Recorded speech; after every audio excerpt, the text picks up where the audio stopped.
Welcome to Shelf Help. Today we're speaking with Eli Bank, who is joining us from the Richmond, Virginia area. Eli is a co-founder and COO at Absurd Snacks, a better-for-you brand that focuses on allergen-free, nutrient-rich, maple-sweetened snack mixes and other things like granola clusters. Eli and his co-founder, Grace, started the brand in college. So Eli, for the listeners that aren't as familiar with Absurd, give us just kind of quick lay of the land in terms of origin story, why behind the brand, some of the core products you guys offer, maybe the most popular ones, and then maybe just throw out a few places that people can get their hands on them, and then we'll go from there. Awesome. Totally. Well, hey, Adam, it's great to see you. Thank you for having me on. I'm excited to share more about Absurd. We started Absurd about 3 years ago. It was a senior class project when we were students at the University of Richmond here in Virginia. Kind of an experimental program that aimed at giving students from all over campus, so from all disciplines, an opportunity to ideate, create, and launch a packaged food product. And so, like any entrepreneur, we were inspired from a problem that plagued people that were close to us in our everyday lives. It was actually a classmate named Dan who had severe food allergies, and I really struggled to find snacks that were safe for him to enjoy. Grace and myself, who now run the company full time, we are lucky enough, knock on wood, to not have any major food allergies, but we're inspired from the need of having snacks that pull up a seat for everyone at the table, because allergies have this domino effect that don't only affect those with them, but those around them. And we don't think it should be so absurd for food to be more inclusive of folks with food allergies. So we kind of set out on this platform. We wanted to make snacks that were safe to enjoy and share, but didn't sacrifice on taste and nutrition. We saw so many other brands out there that were, just free from one of the top 9 food allergens or just free from another food allergen, but that was kind of the core of their company.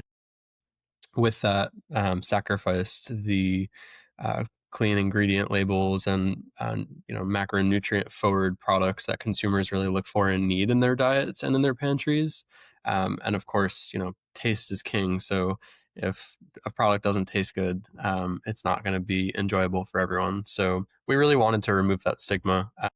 We started producing here in Richmond. We were selling at farmers markets and getting the lay of the land, getting feedback. And what we quickly realized was that this problem plagues families everywhere. So no matter where we were selling, no matter who we were meeting, everybody knew someone with a food allergy and could see why this was such a big opportunity. Our flagship products are snack mixes. They're primarily made from crunchy roasted chickpeas, those granola clusters that are made with seeds and oats, and our dried fruit. We have 2 flavors right now, a rosemary sea salt, so we're more on the salty side, salty savory, and then a maple cinnamon, just sweetened with pure maple syrup. They are free from preservatives, natural artificial flavors, just packed with really clean, simple ingredients that you'd find in your pantries at home. Yeah, and people love to eat them on their own. They'll use them as crunchy toppers. It's interesting. We launched it as a snack mix, something that you'd keep in your pantry, take on the go with you. But people started getting really creative, so they would throw it on top of a soup or a salad. They'd use the maple on their yogurt or ice cream, and that's something that we've been able to lean into as a kind of a versatile product that has many uses throughout your day. So that was 2022. Since then, we rebranded, reformulated. We now we actually just hit the 200 store mark, which we're super excited about. Mostly retail stores around the Mid-Atlantic, so Whole Foods, Kroger, and Publix. A lot of independents. We do some food service as well, like hospitals and universities, and going to be on Amazon Prime soon. And continuing to grow and learn. And now, we're starting to think about what's next for the product line as well. Super exciting. Super exciting. Yeah, it's. I know we connected a while back. It's been exciting to see the journey. I know you guys, as you said, started the brand in college. I think it was started as like a capstone project. So assuming that is correct, I'm curious, like, when did you and Grace know Absurd Snacks wasn't just a capstone project anymore and was actually evolving into a real company? Yeah. When we started selling, we were primarily at farmers markets. So we'd do like 2 to 3 farmers markets every weekend. And then we started selling into some local retailers, which were actually recommendations from consumers at these markets, places that they shopped often. Richmond has been an awesome place to grow the business too. People are really passionate about artisans and local makers. And it's a big foodie town. So kind of that cross section has created a really warm embrace. But I think we were able to kind of align the market opportunity where we see food allergies affect over 120 million Americans, more than 1 in 4 families, and more money is actually spent on allergen-free food by those who we would call them like allergy adjacent. So not necessarily those with allergies, but those with an allergy in their household or in their place of work. And that number continues to grow at an exponential rate. So there's really a need for products like ours. That combined with the qualitative data that we'd see, speaking and meeting consumers face to face and just seeing the emotion that came to them when they were able to learn about a brand that was, doing something that was not only so close to home, but also could potentially save a life is, carries a lot of weight. So once we started seeing that kind of day in and day out, we said this thing really has some legs. And we were having a lot of fun doing it. And there was no time like the present. So we were able to kind of keep going after school. The opportunity was extended to the other 14 students who were with us at the time. They all decided to take full time jobs and go the corporate route. And Grace and I never looked back. That's awesome. And now you guys Yeah. are getting rewarded for it. I love it. What would you say were the pros and cons of starting a company in college? Like I imagine, at least back when I remember being in college, people are super open to chatting with you, people open to being like mentor and just people willing to help college kids and students, but obviously less experience. So yeah, what would you feel like were the pros and cons? And I guess looking back now, would you, recommend starting a company specifically in the CPG space in college, or recommend waiting, getting some more experience, capital? Like looking back, what's your take? Yeah, it was a really interesting experience. I would say a pro was definitely the roots of our story. People, especially like those local retailers, by the time that we graduated, we were selling in about 20 stores. And those 20 stores took a chance on us because of our story. And so having kind of that footing to go off on really gave us a foot in the door. We were also able to participate in like some student pitch competitions, which gave us some funding up front, which was really helpful, especially coming out of college, not having any funding, for lack of a better term, being young, dumb, and broke college students that we're just kind of figuring out as we went. But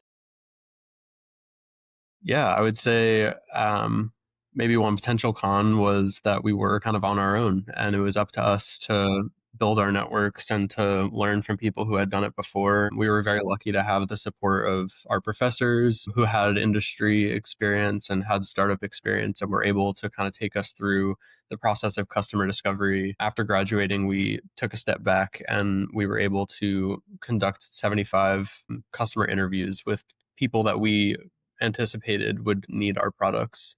And learning that process of really being able to gather organized and concrete feedback helped us to really validate the opportunity. I think without that, we would have kind of been stepping in blind to something that we didn't know a ton about. So I would say a big pro was, to your point, like people were willing to lend a hand and to help us out. But the con is being your own boss. It's definitely up to us to continue, go make that happen, and then show up day in and day out.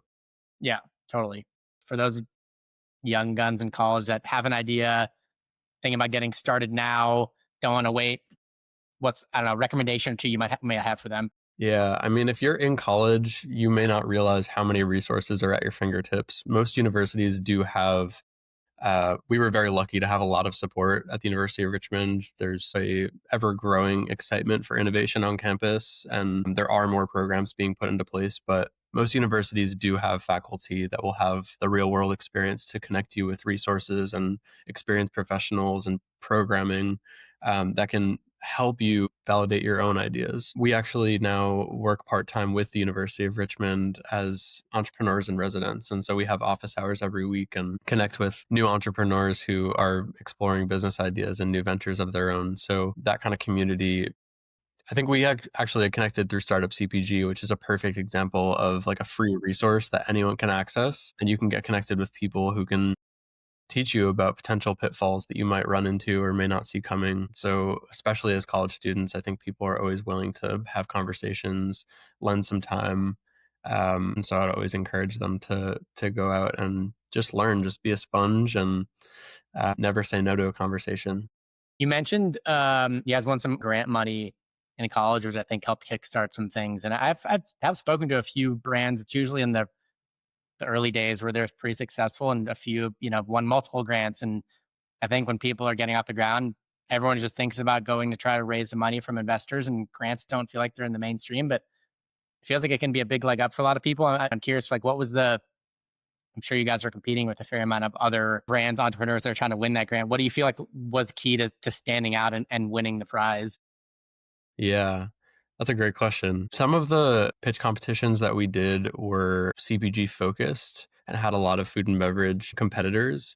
Others were less focused on a specific industry. And I think knowing your audience and trying to make sure that your pitch is catered towards them to be relaying the right information is really, really important. And that goes with any pitch, but also bring the excitement. And like we are Absurd Snacks for a reason. We started as college students. We never want that personality to fall through or not be a core piece of our brand and who we are.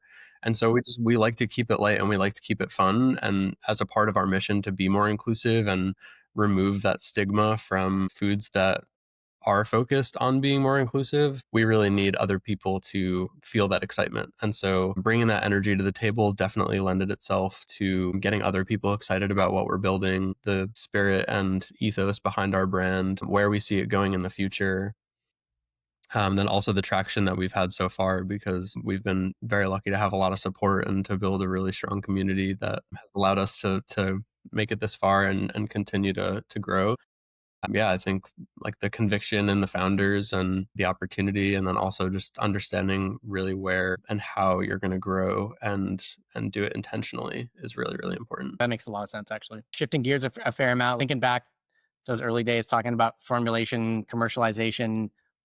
Did you guys, when you're working through those early days, did you guys try any other bases before you honed in on the chickpeas? And I think you guys originally started using fava beans. I'm not sure if you moved away from that, but yeah, did you guys try a bunch of different bases? And I'm just curious, like, what that initial formulation process was like to get to the current, or at least the initial V1s of formulations you were happy enough to take to market, let's say. Yeah. I guess taking a step back further, when we started this class, on the first day, we had a Zoom call with Mark Randolph, one of the founders of Netflix. And he just came in to give us some words of wisdom as we kind of set out on this journey. And one thing that he said that was a North Star for us was never fall in love with the product, always fall in love with the problem. And I think in that spirit, we've never been attached to a single recipe. When we got in the kitchen, we were actually split up into groups, and our original recipes were a brainchild of Grace's from when she had been roasting chickpeas in her college dorm. She was a runner, a D1 runner in college. As kind of an on-the-go snack to get some protein in after a workout, she would air fry chickpeas and then season them with cinnamon and sugar, season them with salt and pepper, and it was kind of an open canvas to create these fun little mixes that would give her the protein boost she needed after her workouts. So that was the inspiration for the initial recipes. There were several different types of beans that were tested. We did used to use fava beans in conjunction with chickpeas due to some supply chain efficiencies as well as customer feedback. A lot of customer feedback. We decided to take out the full fava beans. So now we do use like the protein from fava beans in our granola clusters to be able to get the nutrition that they offer. But yeah, I guess to go back to your question, we definitely played around with the formulas a lot. Really let the customer feedback be the guiding light in terms of what consumers liked and what they were looking for and how those needs are changing too. So that continues to kind of be our guiding force, and we continue to iterate and improve. Yeah, hopefully it'll never be perfect, but hopefully we'll keep inching closer. It's a never-ending journey for sure. I think you guys just super recently just transitioned over to a co-packer, which I know is a big process and is a game changer for business, but also is pretty nerve-wracking. Yeah, tell me about that journey of making that pivot. Yeah, we've had a tumultuous journey when it comes to manufacturing, but we always knew that it would work out. We just needed to find the right partner to do it.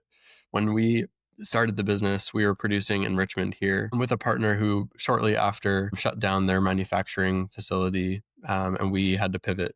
And so we ended up finding another local brand the hardest piece of our puzzle is that we are top 9 allergen free, and where we produce has to be able to accommodate an allergen free product.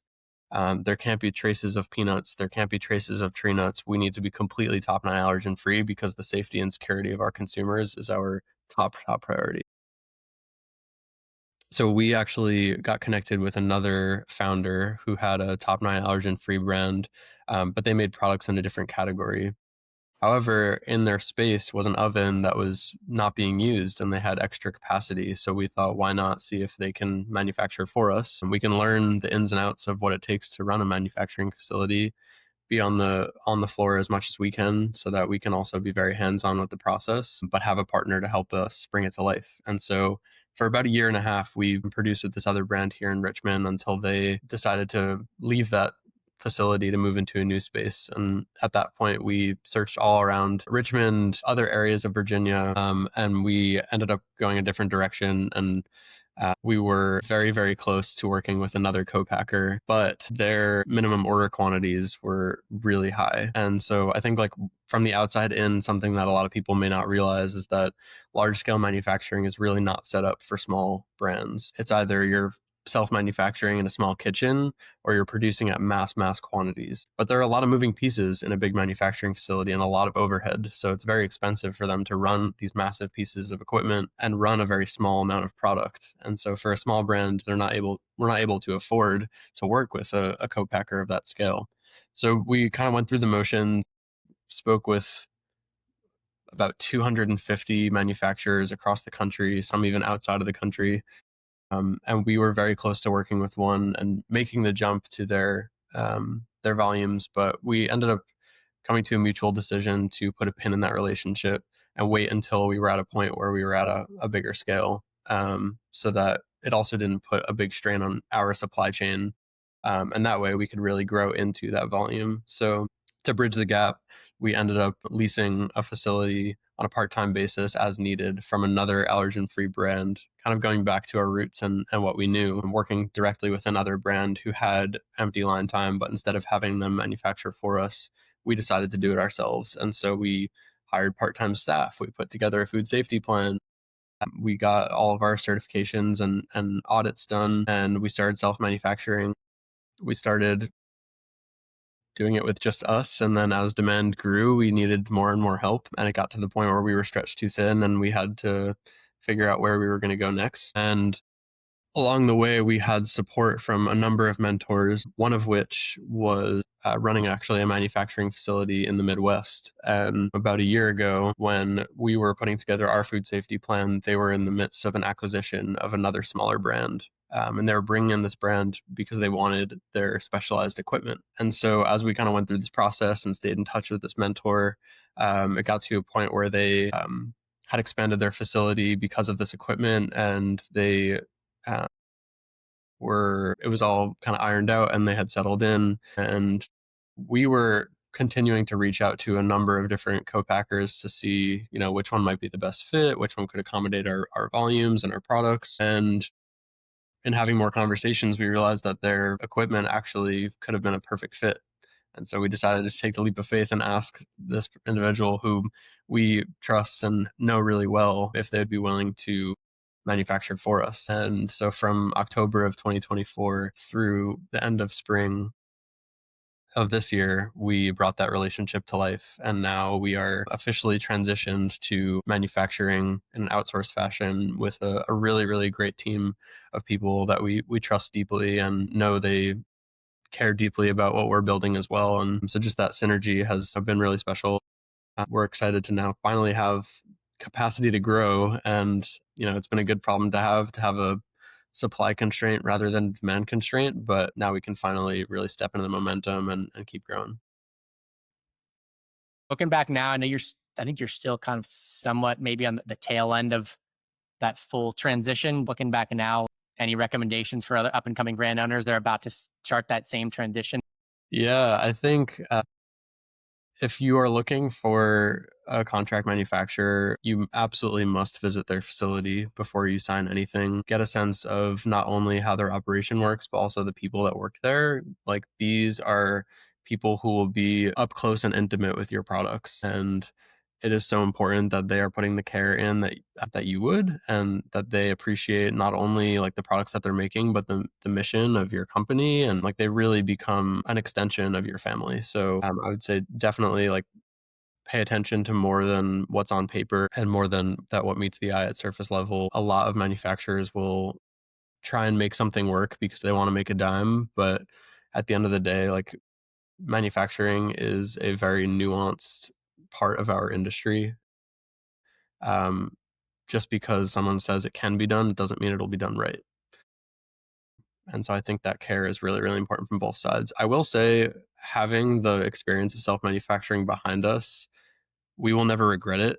Um, Everything in that regard definitely happened for a reason, and we were able to learn a lot in the process. So even though it can be expensive upfront to buy equipment and lease a facility and figure out the kinks of starting up a facility, it can definitely be a worthwhile experience, especially to bridge that gap, to be able to, conserve your cash and not have that huge upfront cost of buying a ton of inventory because you're working with a manufacturer that may not necessarily be within your current reach. So definitely just like be careful and have a ton of conversations and try and get referrals and speak to other people who have worked with them before and ask a ton of questions. There are no dumb questions and there are never too many questions.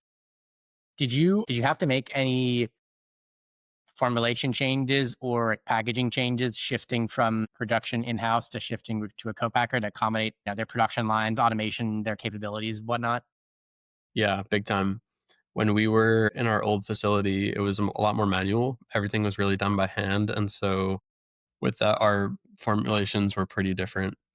But we also had, you know, self-manufactured for a year and a half, and during that year and a half, we were gathering a lot of feedback. So between the shift to a more automated setup, as well as gathering all that feedback, we were able to really gear the changes that we were making to our formulas to be, closer to what our consumers were asking for. So part of that, a big piece of that was the irregularity with our granola clusters. We were making them and breaking them up by hand, every single cluster. And so some of them would be a lot bigger than others. Some of them would kind of crumble and fall to the bottom of the bag. And it created this experience in our snack mix that wasn't so mixed. We'd have those big clusters kind of float to the top, and then all the smaller fine pieces would fall to the bottom. So when people would stick their hand in for a big handful of snacks, sometimes they weren't getting an even mix of all the elements. So now our granola clusters are a lot more even, and it creates this really satisfying eating experience that we're really proud to bring to shelves. That's awesome. Love that. Fast forwarding a bit, I mentioned you guys are in 200 or so doors. I know you mentioned the first 20 or so are really local to school. And I imagine that was kind of a brute force, them just kind of giving you guys a chance as being local. But for some of those, like getting on the shelf of Whole Foods or Publix as an example, like what did you guys find was key to getting those buyers to give you a shot on the shelf? Yeah, we definitely always try to play a local angle. When it comes to retail, it can get really expensive really quickly. And so we've always taken the approach of going an inch wide and a mile deep. So geographically, we don't want to just have stores everywhere for the sake of opening more stores. Every time that we get into a new retailer, we want the retail partner to know that we're going to be there to support it. We're going to make sure that our community knows that the products are available there, because every time that we are putting the time and resources to create new partnerships, we want to make sure that they're executed properly. Bringing those to life was definitely a lot of persistence. Whole Foods was our first chain retailer. They're kind of our cornerstone partner. And we first met with them actually right at the tail end of our senior year of school. We were able to get a lunch meeting with a local Whole Foods forager. Kind of a funny story actually. We had gotten an email of this forager, and their office was based up in Silver Spring, Maryland, which is about 2.5 hours from here. And we were trying to get in touch with her, but it was hard to get a response over email. So on a whim, Grace sent her an email one morning and said, "Hey, we're actually going to be up in your neck of the woods this morning," which we were not. And if there's any chance you have a minute to say hi today, we'd love to swing by. And she responded within 10 minutes and said, "Actually, I'm open during lunch today if you want to swing by for lunch." So Grace ran out of track practice. I left my class. We hopped in the shower, got changed, and jumped in the car. And 2.5 hours later, we were at the table with our forager. And the first thing she did was take the bags and rip them open and pour them all over her plate. So from that moment until the time that we actually got on shelves was a year and a half of persistence, a lot of following up, trying to build a relationship. We definitely knew that we had work to do with our supply chain and our recipes at that point. We were really just selling our MVP, but our that original forager ended up leaving Whole Foods a few months later and was gracious enough to connect us with her successor. And so ever since then we've been staying close touch, and Whole Foods has been an amazing partner for us, and we're hoping to continue growing with them. Demos have been a pretty big key contributor to your guys' success at retail. And I know that's a key success to a lot of brands, but everyone seems to do it a little bit differently. I'm just kind of curious, what's your playbook look like from a demo perspective? And as you guys think about going from 200 stores to 2,000, how are you thinking about how you're going to scale your demo strategy? Yeah, for sure. Appreciate you asking that. Um, our playbook when it comes to demos is really that people first playbook. So we are relationship driven in everything that we do. And like I mentioned, the kind of that local play, when we're able to meet with new consumers face to face and be able to introduce them to the product and the brand and why we do it, it allows us to create these face to face relationships. And so when people see the products on shelves, they're not just seeing another product, they're seeing our faces as well. And they're really entering into a community with more meaning than just being another snack on shelves. As a small brand, it's often hard to get a lot of shelf placement. So if you're lucky enough to get one spot on shelf, then getting on shelves can sometimes be almost easier than selling it off shelf. So supporting those stores by being able to go in, set up our table, we'll talk to the grocery teams to introduce them. After all, like if consumers are asking store employees for recommendations, we want them to think of absurd snacks too. Or if somebody has a question about our products that they're asking a store employee, we want them to know and be equipped with the information so that they're able to communicate about our brand how we would. And those relationships really go such a long way, like making sure that product stays on shelves. With a lot of our retailers, we work directly with them, which essentially means like we don't have a middleman. So we are responsible for calling the stores and going in person and making sure that the product is actually on shelves and that it's actually still in stock and that we're actually keeping that shelf space and it's not being given to another product. And so going in stores and demoing is really an opportunity for both of that. We'll bring the store teams merch so that they can rep absurd snacks. We'll bring them samples so that they can share it in the break room. We'll go and give out samples and do giveaways and just try and build the excitement around our products, our brand, and our community. And then in terms of how we grow that, we've actually just started building what we're calling like a fleet of brand ambassadors or demo warriors. These are individuals who we've met along the way who have expressed interest in what we do and our mission. That interest is really what's been driving us to build this, we'll call it an army of brand ambassadors, because they resonate with what we do and why we do it. Yeah. So many of those are, college students with roommates who have allergies or individuals who have an allergy in their household or their family. And we've been able to build relationships with them over time. And so they get to know our brand and our products really, really well. And we'll go and do trainings with them, both virtually or if it's possible in person too. And we have regular check ins with them. And so it's definitely like a face to face relationship. I think in the future, as we start to scale this operation, we'll want dedicated teams to be able to manage based on like on a regional basis. Right now, we have between like 1 and 3 reps per geographic region. So we're able to divide and conquer those stores accordingly. But of course, it's a hard operation to scale. I think a lot of brands go the agency route where they will pay an agency to manage all of those brand ambassadors for them. But what we have kind of found is that oftentimes when we are in stores as shoppers and we talk to ambassadors who work for an agency, they don't feel the same connection to the brand as our ambassadors do. We always really want to keep that small brand feel because the excitement and passion that those ambassadors are going to have about our brand is going to come off and be understood by the consumers that they meet in stores. So it really goes a long way for those demos to be more effective and more efficient. I'm pretty sure you guys are on the shelf at Whole Foods, Kroger, and Publix are some of them. What have you found are some of like the key differences between those three, just in terms of how it's different just working with them on a day-to-day basis? And are there in terms of how you actually win and drive velocity each one of those? Is it pretty different, or is it pretty consistent across all those three? Yeah, it's pretty different. And honestly, this gets us really excited because we see these differences in velocities or in consumer behaviors as opportunities. So when we first launched with Whole Foods, it seemed like a no-brainer.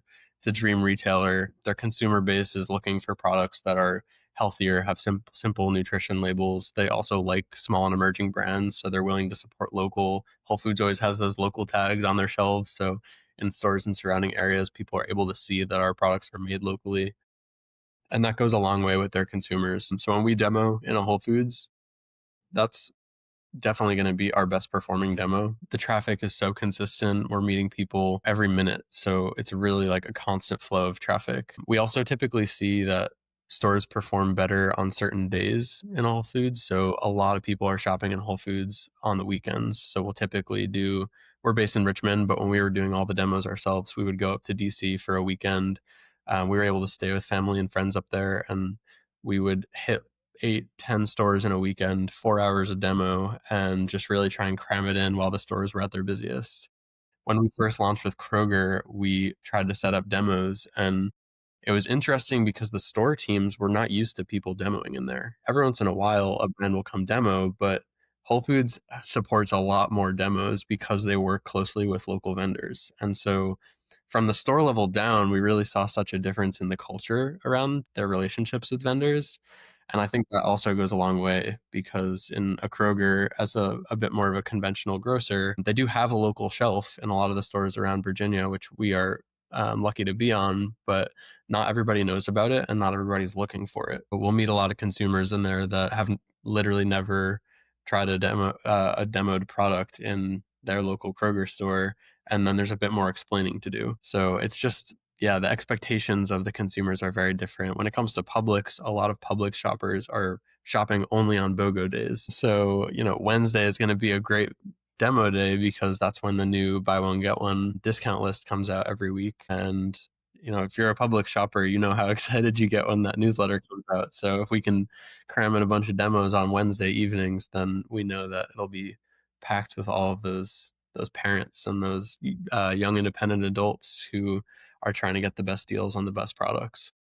That's super insightful. Really insightful.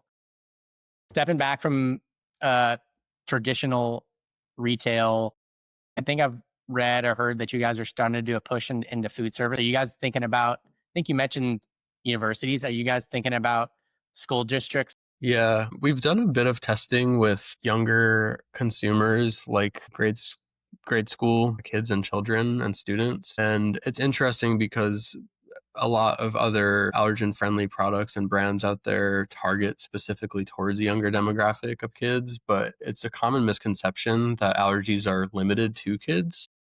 True. There are actually more individuals over 18 in the US with food allergies than there are kids with food allergies. So there's a bigger market opportunity for it, and there's a lack of products that are catered towards them.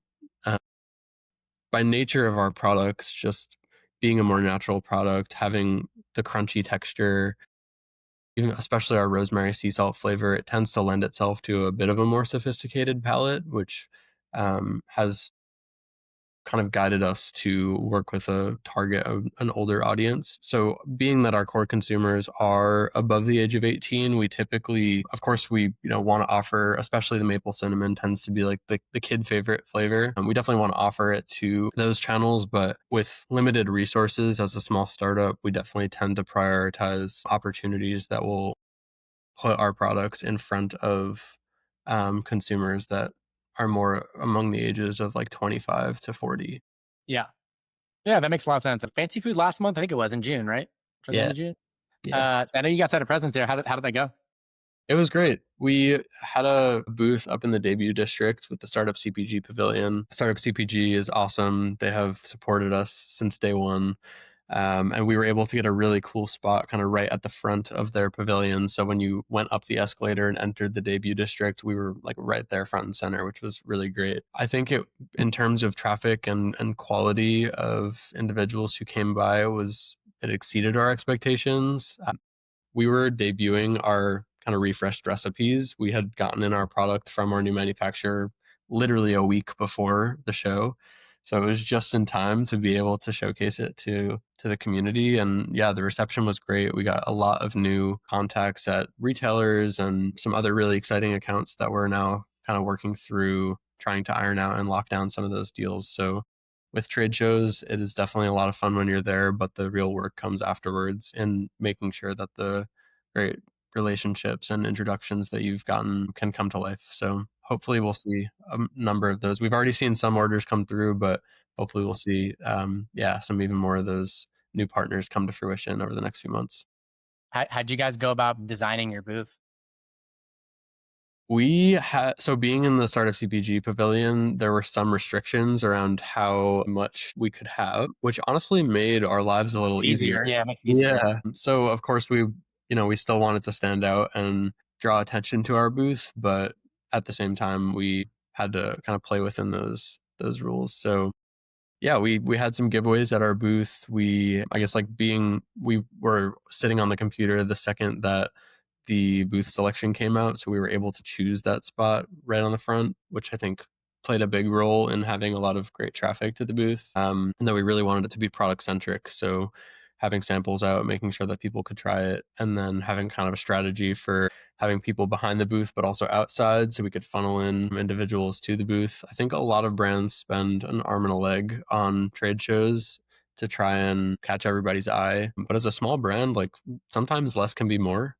And so we definitely wanted to find ways to keep Absurd Snacks top of mind for folks after the show, but tried not to empty the bank while doing it. Yeah, I think that's very smart. And you've had a few weeks to reflect on how it went. Any recommendations you might have for people or things to keep top of mind? Totally. I guess on that note of expense, there are actually a lot of programs specifically for fancy food because it draws a lot of international presence to get discounts on your booth or get some of those materials that you get for the show to be subsidized. So if you're based in the Southeast, I don't know exactly offhand which states it applies to. We would recommend looking into SUSTA. It's the Southern U.S. Trade Association, I believe, and they offer programming we're based in Virginia, so definitely Virginia-based brands to get some of those expenses reimbursed. And then on the main floor downstairs, there are always pavilions for certain states. So Virginia has a pavilion, Michigan has a pavilion, New York, New Jersey, Pennsylvania. And if you are in one of those states that has a presence, you can reach out to your Department of Agriculture or Department of Health to learn more about how you can get involved and get a subsidized booth under their pavilion. And then lastly, and of course, Startup CPG, if you're not in it already, join it, pay attention to all the opportunities that they have. Ever since they have been building their team, the opportunities seem endless. They really have so many programs. They have a presence at pretty much every major trade show, and it's always open to applications for brands to get involved. And they just do a great job of spreading the love too. So you always kind of get to see new brands popping up and getting opportunities at different programs and events. Yeah, that's right. I did not know that there were different avenues and potential options to get it partly subsidized or cover part of the cost, which is great. That's super helpful. Yeah. Yeah. Last question for you, Eli. Any specific brands or just trends in general across the CPG space? You guys are in so many stores all the time, seeing so many brands that that's caught your attention or gotten you excited. Yeah, it's funny. I think my new favorite sport is running around grocery stores and just watching the shelves. Honestly, it brings us so much joy. But unfortunately, we didn't get a lot of time to run around the trade show this time because we were at the booth. But I will say, protein is in everything right now, which is interesting to see whether or not consumers want it in everything. Time will tell. We see a lot of superfoods, a lot of mushrooms being used. So adaptogenic mushrooms. You see a lot of like teas and beverages that use mushrooms for different health benefits. I think there are a lot of products that will use specific ingredients for specific purposes and then use that as a point of marketing that product. So whether there's something used for focus or something used for energy, definitely not like a new trend, but I think we're relying more on natural ingredients to provide those benefits than maybe chemicals were looked for and synthetic ingredients were used in the past. So it's interesting to see like how much consumer reception there will be to those trends and if they're here to stay. Um, it's interesting to see like some of maybe the more recent trends of glyphosate free certified products and seed oil free products. Seed oils, like within the industry, I think have a bit of a different perception than they do from a consumer standpoint right now. Uh, you know, different seed oils are kind of grouped together, but we're still trying to see kind of where there's not a lot of research behind it right now, and there's also not a lot of information that is um, solidified that differentiates one from another. Other things that we'll keep an eye on. But yeah, it's always fun to see new products popping up. I guess the last one I would add is, and maybe to shout out some brands here too, would be brand collaborations are so hot right now, which personally I love. I'm all about like the fusion of multiple cuisines or multiple types of products. So everything from Graza doing partnerships with Firehook Crackers, partnerships with Alex Ice Cream, seeing Fly by Jing use their chili crisp in a number of different products has been super cool. And I think that we'll start to see more smaller brands try and participate in those as well. Hopefully retailers can help support, bring those to light, because I think a lot of times smaller brands aren't able to do those more exciting product offerings because the retail opportunities can be really expensive. Totally. Yeah, talking about like brand collaborations, I just bought and if you've tried that brand Fruit Riot, it's like the frozen fruit covered with sour candy type stuff. They just did a collab with Olipop where they did cherries with like the Olipop cola flavor on the outside. Super good. So Good. try those. Yeah, they're really good. All right, gotta try them out. Anyways, yeah, this has been great. Really appreciate the time. A lot of helpful insights here. I think a lot of up and coming operators can get a lot of value out of this. What's the best place for people to follow along with you and also the brand? Definitely. Follow us on Instagram, follow us on TikTok. Our username across all platforms is absurd.snacks. You can find our products in Whole Foods, Kroger, and Publix around the Mid-Atlantic. You can order us online at absurdsnacks.com. Definitely give it a try. We'll be on Amazon Prime probably come end of August. Our opening inventory is being processed as we speak. And if you want to get in touch directly, feel free to DM us on socials. We're a small team, so you'll find us. Or you can always reach out at eli@absurdsnacks.com. Perfect. Awesome. I appreciate the time. This has been great. I think that's the pod. Thank you.